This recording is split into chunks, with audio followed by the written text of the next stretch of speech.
Pistons fans, welcome back to the Palace of Pistons Podcast, part of the Believe Network. I'm your host, Mike Anguilano, and joining me this week, once again, is Aaron Johnson. Aaron, how are you doing, my friend? Doing well. The Pistons 13-2. They've won 11 in a row. They're also doing somewhat well. I don't know if they're doing as well as I am, but no, I'm doing good. We're missing Jasper today, so this is kind of like the Pistons playing without Cade Cunningham and Asar Thompson and Tobias Harris, but we're going to try to be Dennis Jenkins. We're going to try to be Paul Reed, and we're going to try to put together a good show without him nonetheless. Yeah, he's the Tobias Harris. He's you know what you're going to get from Jasper at the very least, much like how you know what you're going to get from Tobias Harris. Has a very high floor, but Jasper definitely has a higher ceiling. Occasionally, you'll get that story where you're like, I didn't expect that, and occasionally you'll get a Tobias Harris 30-point bomb where you didn't expect that. So yeah, I think that's a pretty good comparison. It'd be hard to be doing better than the Pistons right now. 11-game win streak. I guess they have to undo the 27-game losing streak they had from a couple of years ago. They just have to slowly unwind that. That's what I was going to ask. I was going to say, I asked this to a few people. I said, hey, so if the Pistons win 28 in a row, does that delete the 28-game losing streak from history? Does it just kind of cancel out?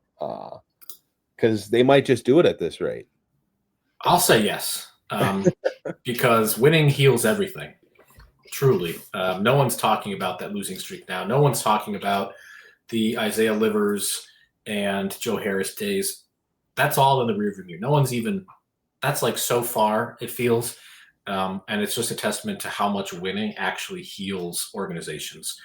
It is the ultimate remedy. We're going to talk about some of those Dennis Jenkins, Paul Reeds. We're going to be talking about Jaden Ivey, who had a very positive update in that he was assigned to the Motor City Cruise, so his return is imminent.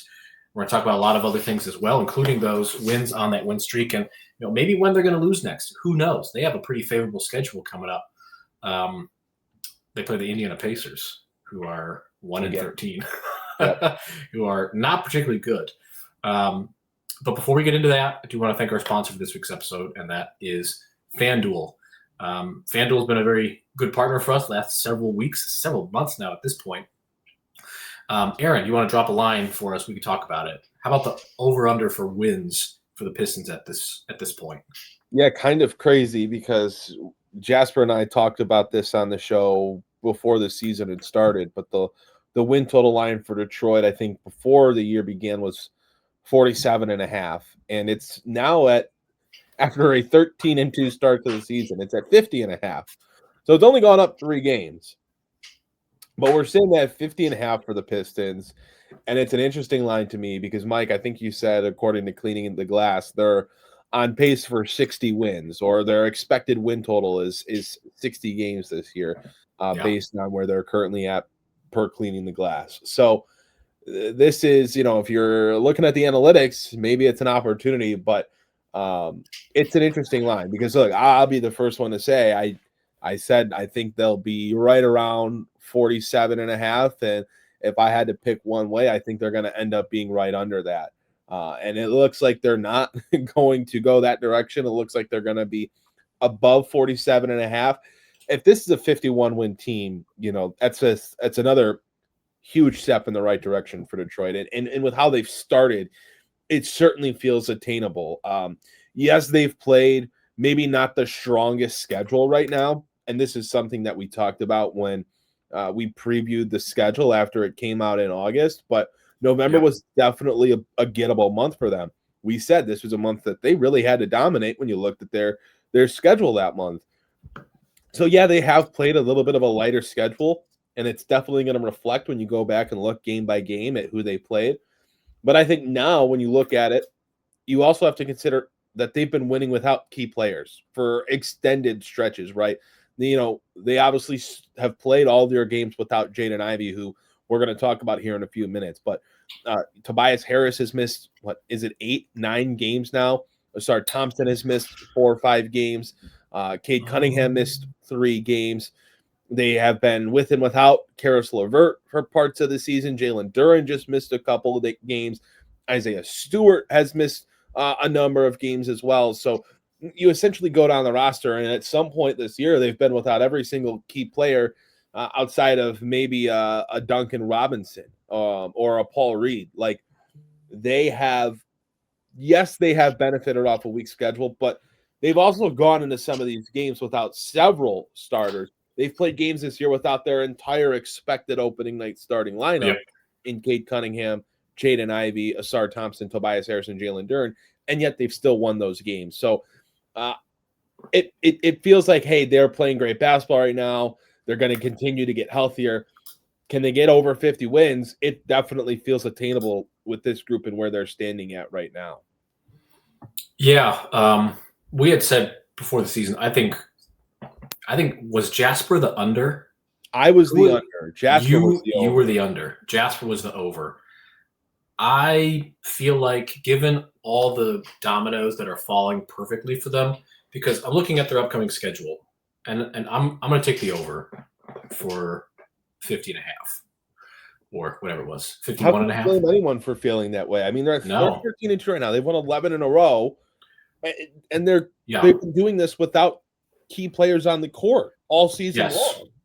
Yeah. And now they're getting those guys back. Correct. There's no update on Tobias Harris, though, right? He was listed as questionable one game. That's the unfortunate thing. And this was something that I said on last week's show, but I said, if the Pistons were losing games right now, there'd be a lot more talk about what's going on their injury report and all of the injuries and, maybe the lack thereof of updates on these guys as well. So Tobias Harris did get a positive progression, though, if you're looking at the injury report on a game-lead basis. He was just being listed as out, but he got that questionable tag for their game against Atlanta, which indicates that he's trending in the right direction now.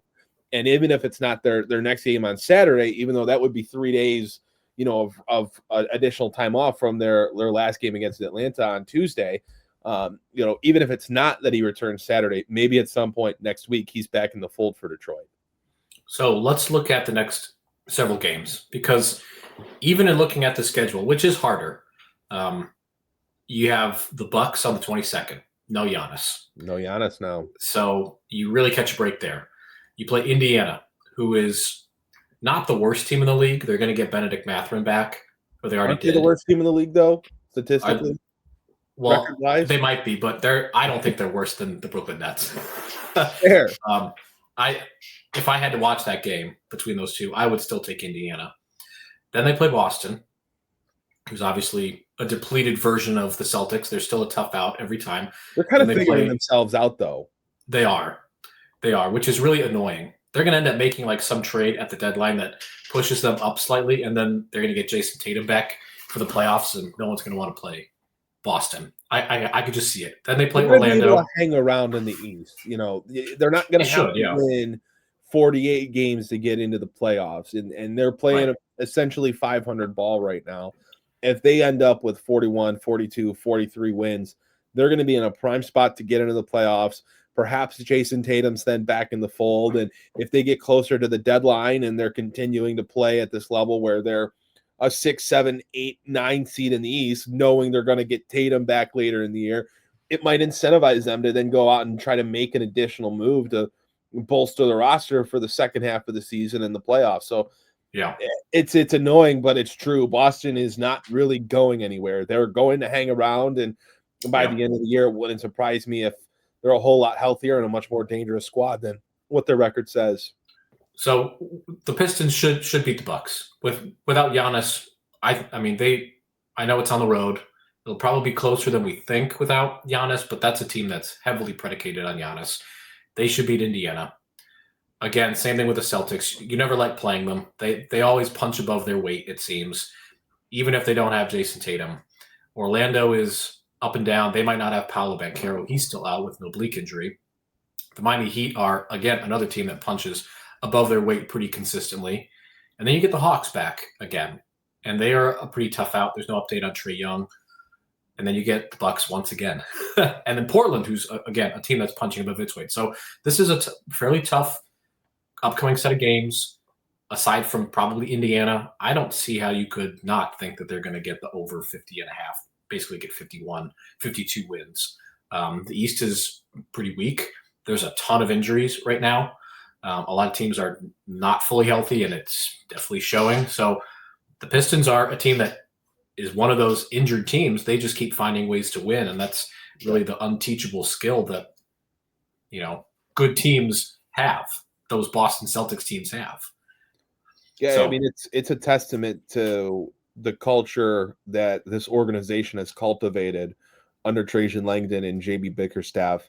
And I feel like I say this every time we kind of talk about this, but it even though it is cliche, it's almost true. Like, this team really does embody what they talk about, and they talk about, having guys that are able to step up when other guys go down. And it's like, it's great coach speak. It's great stuff to say to the media, when you got a microphone and some cameras in front of you. But the Pistons are actually living that out. We're seeing it with Paul Reed when Jalen Duren and Isaiah Stewart were down. We're seeing it with Dennis Jenkins each and every night, where he's proving he's much more than a two-way player in the NBA. He's not a two-way contract level guy. He's proving that he's much more than that. And on a team where there's, certainly opportunity for him to step up, he's taken it and ran with it. I mean, even some of those guys where you expect production, I think Duncan Robinson has been more impactful this year than maybe at least I would have thought. We know he can shoot the ball, but it just really feels like he has been such a stable presence for them. There's not really games where he's playing and he's invisible. Maybe that was the case in the first few games of the year, but ever since then, he's been rock solid for them. And it just feels like no matter how far they go down the depth chart, they're getting guys to come in and give them capable minutes, give them serviceable minutes. I mean, you can even look down the line all the way to Wendell Moore, who just had re-signed with Detroit on a two-way contract. And he's come in a couple games and given them some good possessions, even if it hasn't been a significant number of minutes. But this team really does embody that 1 through 15, or, in today's NBA, that 1 through 18, where if your number's called upon, like, you feel confident that they're going to come out and they're going to compete and they're going to give you a chance. And, that means a lot in today's NBA, because we see it so often. Okay, the top 2-3 guys are out for whatever reason for a team, and it's a automatic 20-point loss, 25-point loss, because they just don't have the depth. They just don't have the buy-in. The Pistons mentality, again, I kind of cringe when I say it because it just sounds so cliche, but they just have a different mentality. And maybe it's because it's a team that has been so mocked over the years. And maybe it's because it's a team that is full of young guys. They don't have a bunch of flashy, high-profile, older stars that have been there, done that. These are all pretty much unproven players outside of a few names.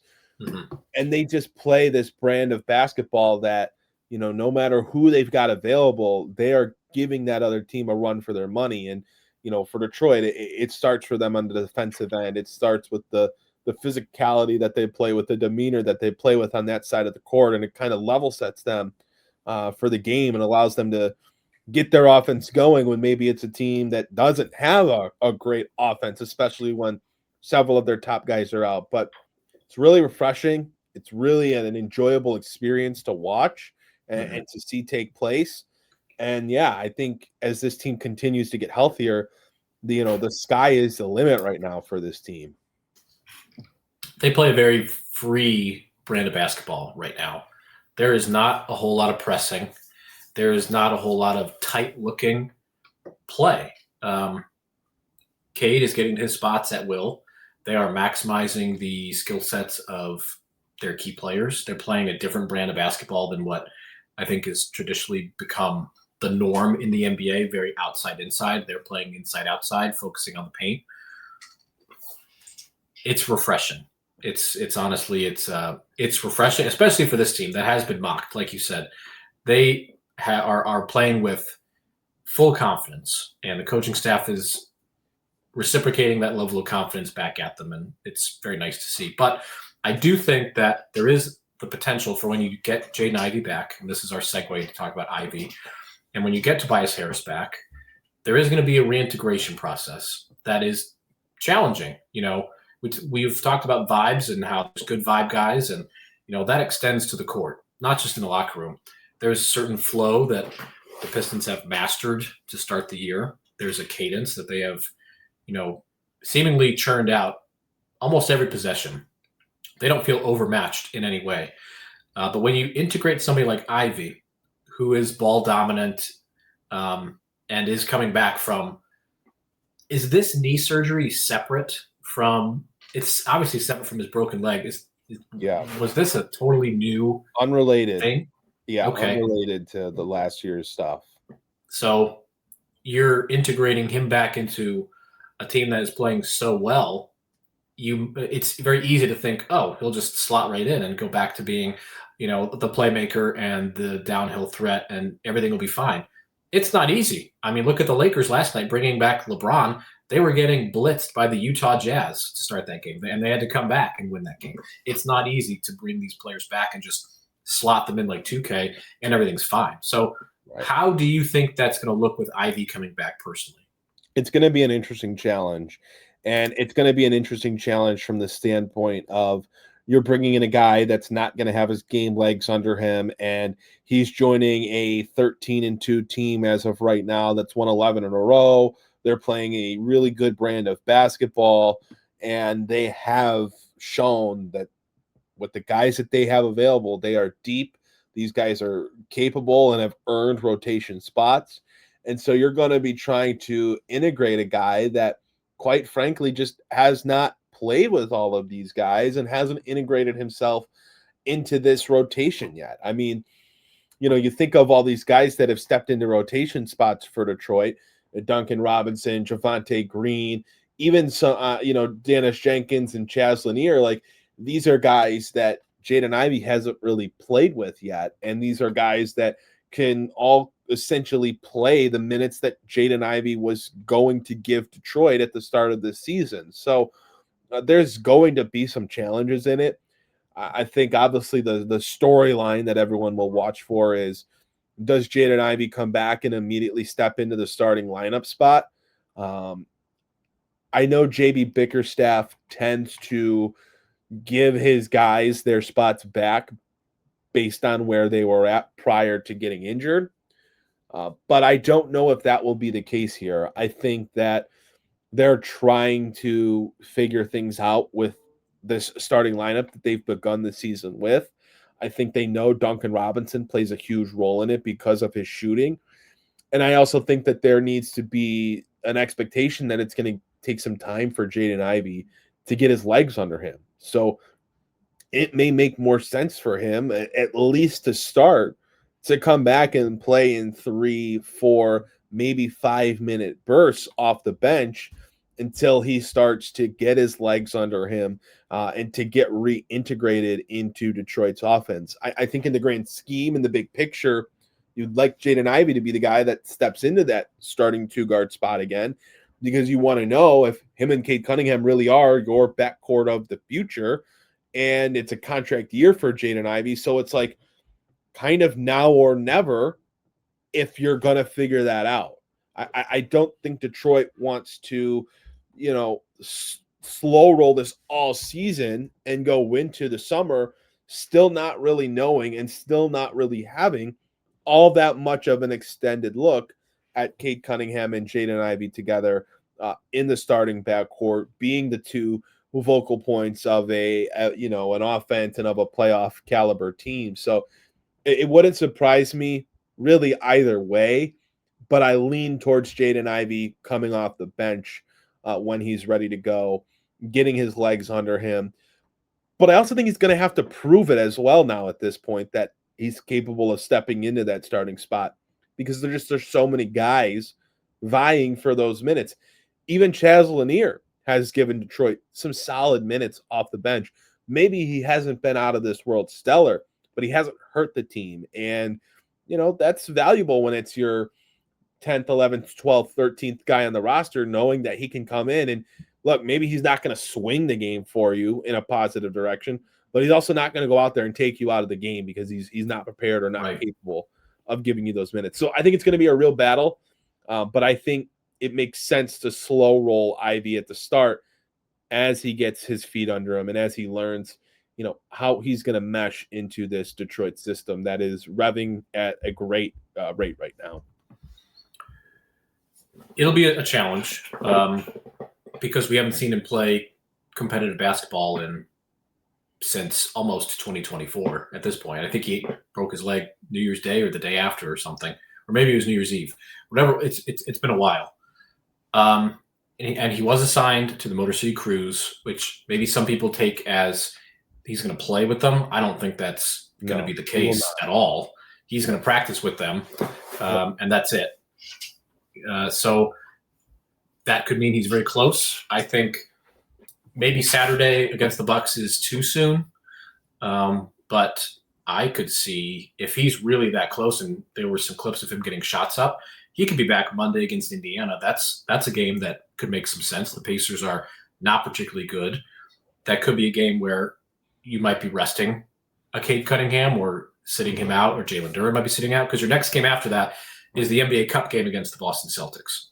Well, I think the nice thing for Detroit is they have put themselves in a position where they don't have to rush anyone back. They don't, right. They don't have to rush Karis LeVert back. They don't have to rush Marcus Sasser back.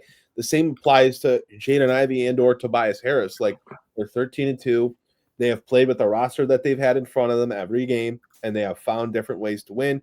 Different guys have stepped up. They've played different roles each night, and the Pistons are able to make it work. So I think they're in a position where they can take their time. They might want to give Jaden Ivey a week or two to practice. And so maybe he doesn't return until late next week or, early into the week after. Maybe he doesn't return until the first week of December. Nothing would surprise me at this point, because the Pistons have shown that they are going to be precautionary. They are going to take, the more careful side rather than be aggressive and getting guys back out on the court. So it wouldn't surprise me. That being said, I think everybody's, raring to go to see Jaden Ivey back. I think everybody knows that he has the potential to add a huge element to this team. His contrasting style of play to Cade Cunningham is what, at least to me, makes them such an intriguing pairing, because you have a guy in Cade Cunningham who is more methodical, obviously is capable of getting downhill. He gets to the rim a ton, but he does it in a much slower way, a much more unathletics, maybe an ugly word here, but it is more of an unathletic way of getting to the basket than someone like Jaden Ivey, who last year was a 40% three-point shooter from beyond the arc. That's obviously a huge element to his game that is going to be super important to his longevity, maybe not just with the Pistons, but in the NBA. But Ivey also has a different way of getting to the rim, a different way of being an asset on offense. He can take some of those ball handling responsibilities that allow Detroit to get Cade Cunningham off the ball in the offense a little bit. So I think everybody knows he could really add a missing element to Detroit. And I don't, you obviously want to see it. You want to see it as soon as you can, but you also want to do it in the responsible way. And that might mean that he kind of bounces between practices with the Crews and then the Pistons when they're in town. And he might do that for another week or two until, the Pistons feel like he's ready and can start giving them even, 12 to 15 minutes a night and see how he looks. Yeah, I think what I'm most looking forward to is him having some semblance of ball handling duties with Cade out there, because that's the Dennis Schroeder effect from last year, when you have Schroeder and Cade in there, and Cade doesn't have to have the ball in his hands. His usage doesn't have to be 39% or 40% or whatever it was prior to that. You can have Ivy in there as the ball handler initiating offense, and now the defense is really nervous because you have to cover Cade running off ball and Jaden Ivey with elite speed who can get to the rim and break down his defender. I think I'm most looking forward to that, but you're right. It's going to take time. He will probably be slow rolled in a way that, fans are probably not going to like because they haven't seen him in a while, but right. It's the regular season. It's early in the regular season as well. This is a team that's looking to get out of the first round. And maybe more than that. I mean, they're certainly playing well enough that they could be looking further than that. It's a long season. They don't want to rush him back, and like you said, they don't have to. But I want to talk about the other most important player in the preseason, which was Jalen Duren, because he continues to be, and as a Jalen Duren owner on my fantasy basketball team, he is just continuously on a tear. He is, and we talked about the contract, he is playing well beyond what I think any of us expected out of him. So well, in fact, that he's pricing himself higher and higher and higher in a way that the Pistons should be happy about, obviously, but it's going to complicate their salary cap situation heading into next year. He's a restricted free agent. He's maybe not all NBA type of player, but he is an all-star level player. He should be firmly in the discussion of most improved player, if not the front runner right now. What is your take on Jalen Duren? Has he put himself into this $30 million a year range, which is what his camp was looking for prior to the season? I'll start by saying FanDuel has the new odds-on favorite for the NBA's most improved player of the year, and it is Jalen Duren at plus 175. That being said, I may or may not have a Jalen Duren most improved player of the year ticket in at, I don't know, was it plus 3,000, plus 4,000, something like that. Oh, but what Jalen Duren is doing is the gamble that you take when it comes to these rookie extensions, these, new rookie deals. And I know there are people up in arms about it. Oh, now the Pistons are going to have to pay him more money. Well, this is what you wanted. This is the right outcome. You don't want it to go the wrong way and be like, well, we just invested all this time. We invested assets into getting Jalen Duren's draft rights, and we invested all of this time and resources into this player, and he's now not capable. He's not skilled enough. He's not able to be worthy of a rookie extension. He's not able to be a part of our future plans. You wanted to see Jalen Duren come out and prove that he's worth it. And he's proved that he's worth it and beyond. He is clearly, if you are making the all-star teams right now, he's clearly on it. I think if you're making the all-NBA teams right now, he has a clear case to be included on an all-NBA team. What he is doing and how he has grown, we've seen him try to do it in past years. It's never really fully panned out. What he's doing, putting the ball on the floor right now and creating offense for himself, is just so impressive. To see a 6'10", 6'11", 200 and what is he, 50 pounds, 60 pounds, to see a guy like that being able to put the ball on the floor, absorb this, physical contact from the defender and bully his way to the rim and make these difficult shots. We're seeing him take jump shots now. We're seeing him take another massive leap from the free throw line. He's shooting 78% from the stripe this year. And that doesn't even talk about the growth that we're seeing from him defensively either. I mean, it has all trended in the right direction for Jalen Duren. I've been so impressed. It's exactly what you were hoping for when you ended the contract discussions in September or October and said, look, we're not going to come to terms on a deal right now. We're going to play this season out, and we're going to see what happens. You wanted Jalen Duren to prove that he is worth every dime he wants, and he's proving that right now.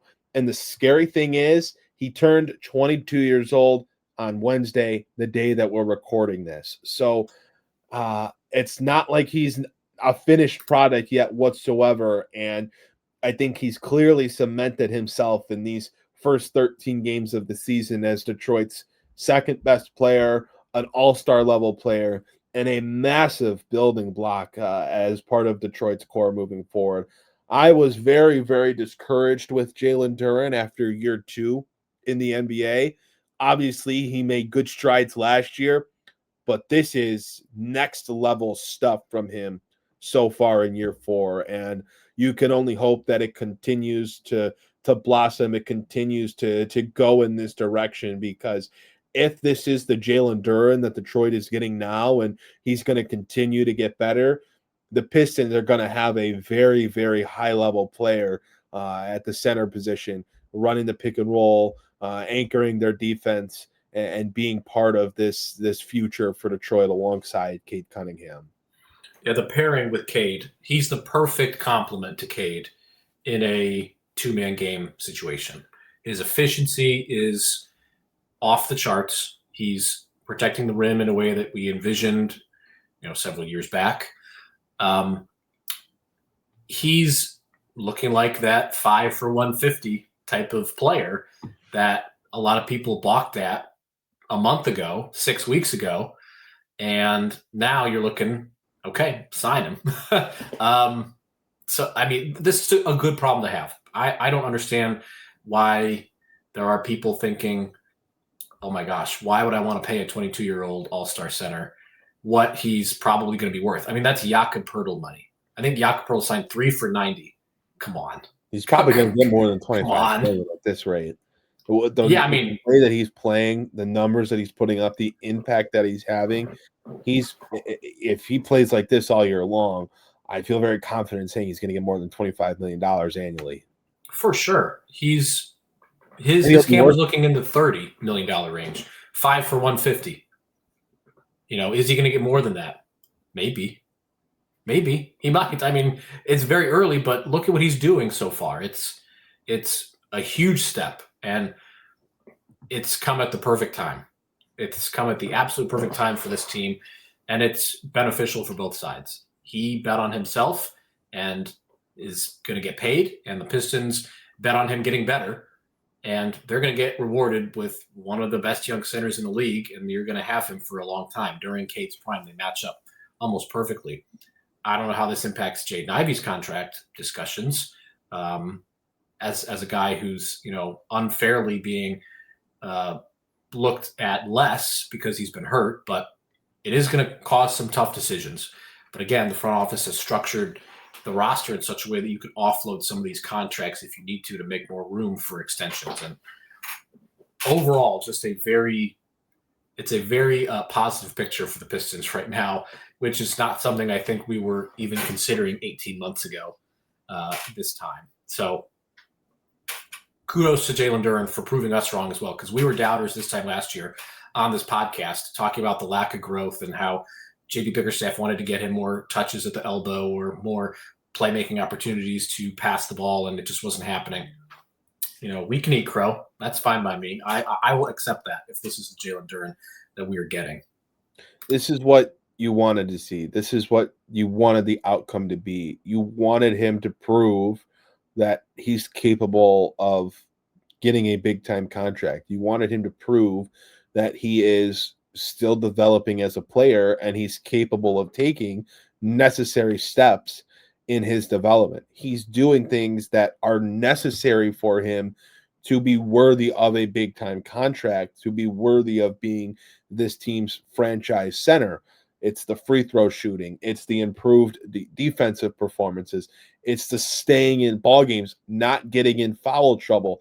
It's the offense, the jump shot that's starting to fester and come to fruition. The off the dribble stuff that he's doing. He's not forcing anything. He's not getting bullied out of position by other opposing bigs. He is playing the right brand of basketball. He is being a leader. Again, the dude just turned 22 years old. So this is the great outcome for Detroit. They cannot be mad at this. If you asked any NBA team, they would want their player to take a big-time step like Jalen Duren has. And now it is just, hey, is this going to continue? Is he going to continue to play at this level? Does he have another level to get to? That is the next step. I mean, in the grand scheme of things, it has only been 13 games this year. It's not 40 games. It's not 50 games. It's not 60 games yet. So it's a great start. Let's see if he continues to play this way out. As we know, things can change, and we might be sitting here in April, May saying, hey, it was a great start, but things didn't trend in that direction all year long, and you might be singing a different tune. But for right now, Jalen Duren has been absolutely incredible, and he is a certain all-star as of right now. Let's just hope it continues to play out that way. Yeah, I watched a Cleveland team go 15-0 to start the year and then get manhandled in the in the playoffs. So enjoy this while it's happening. Don't take it for granted. This is almost inarguably the most fun team in the league right now. Definitely tune in, watch some games, go to a game, enjoy the momentum that they have right now, because they are playing a complete brand of basketball that's kind of rare now in today's NBA. Aaron, do you want to look at the upcoming schedule or anything else you want to touch on for this podcast? I mean, the Pistons keep winning. It's almost hard to talk about winning. It was easier to talk about when they were losing. It's easier to complain. It's easier to talk about negative things. I mean, look, the Pistons are playing high-level basketball right now. I think it's just really encouraging that they're playing this way with so many guys out, with so many guys having missed games. We'll be super interested to see how they kind of reintegrate Tobias Harris, how they get Jaden Ivey into the fold. I mean, look, there's been a lot of talk on the front court side of maybe Isaiah Stewart and Jalen Duren is the starting 4-5 that the Pistons need to move forward with.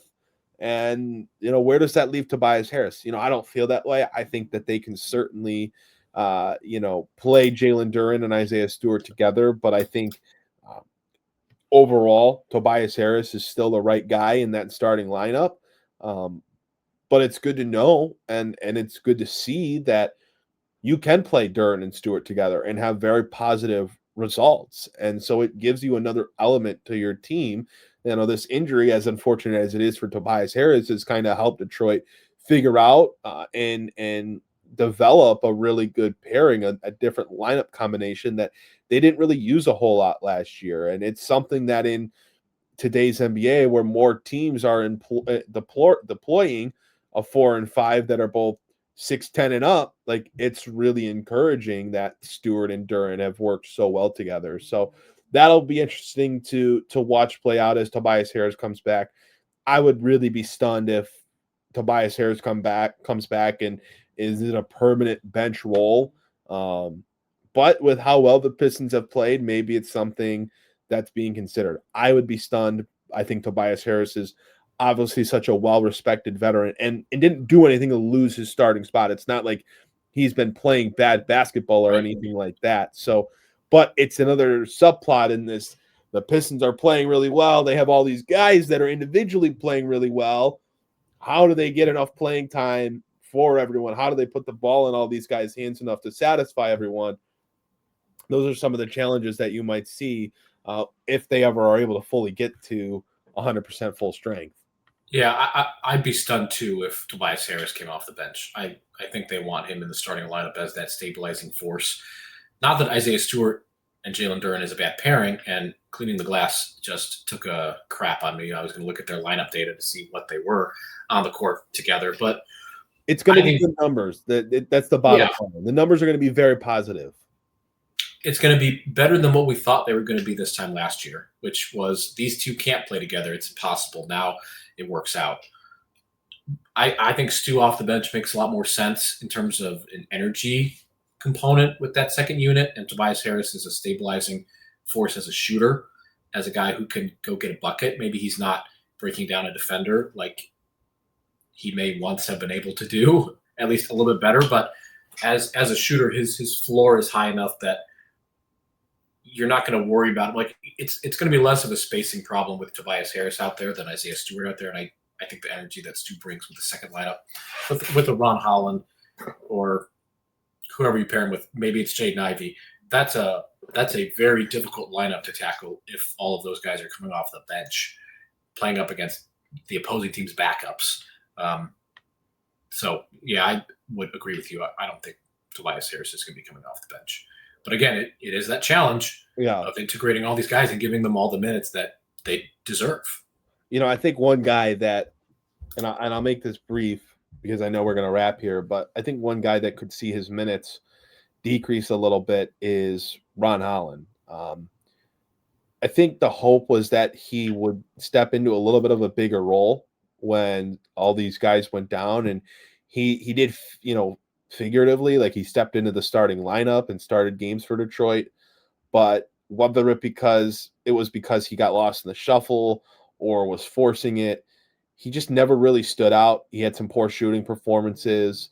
And when you're, starting to get all these guys back, it's hard to imagine that a veteran like Karis LeVert is going to sit on the bench when someone like Ron Holland, who is younger and, just even though Detroit is winning, he has not necessarily played his best basketball this year. That's a guy that as they get all these guys back, he might see his minutes trickle down a little bit unless he starts to have some better individual performances. It's tough because it's like they're winning as a team, and why would you mess with something when you're playing so well as a team? But when you look at it on an individual basis, Ron Holland has not played his best basketball as of late. So that's a guy that when you see Tobias Harris and Jaden Ivey and Karis LeVert get back on the court, someone is going to have to lose minutes. Someone is going to have to move out of the starting lineup or move out of the bench rotation or just see their minutes decrease. I think he's one of those guys that could be a candidate. So I found the lineup data. Lineups with, this is going to be hard to believe, but lineups with Isaiah Stewart, Jalen Duren on 226 possessions. They're outscoring opponents by just over 16 points. Very good group. The numbers are, I said the numbers are going to be very positive. They're very good. And they're even better with Dennis Jenkins out there next to Cade Cunningham. Even better than Asar Thompson, which is nuts. You have an article about Dennis Jenkins coming out today for those of you who are listening, or actually it'd be yesterday for those of you who are listening. I've thought it's Thursday all day today. It's because we usually record on a Thursday. That's right. This is all your fault. Take the blame. So Aaron will have an article about Dennis Jenkins and the conundrum that it's brought forth because he's a guy who's playing really well. Pistons don't want to lose him. He's been the answer for the backup point guard that that we seemingly have been waiting for. So definitely read Aaron's article if you haven't, and if you are wondering how are you getting this? Well, it's because of our Substack. It's because of the Palace Pistons Substack, which if you don't subscribe to, you'd be getting these articles right in your inbox from Aaron every Wednesday or Thursday, from me every Monday or Tuesday, and the podcast every Friday. Don't have to go search for it. Don't have to go find it. It's just, it's there when you wake up in the morning. I mean, how convenient is that? Make it so simple for you. It's almost as simple as going to the screen that you're watching or listening to the show from and clicking the follow button, clicking the subscribe button, leaving a like, leaving a comment, leaving a 5-star rating.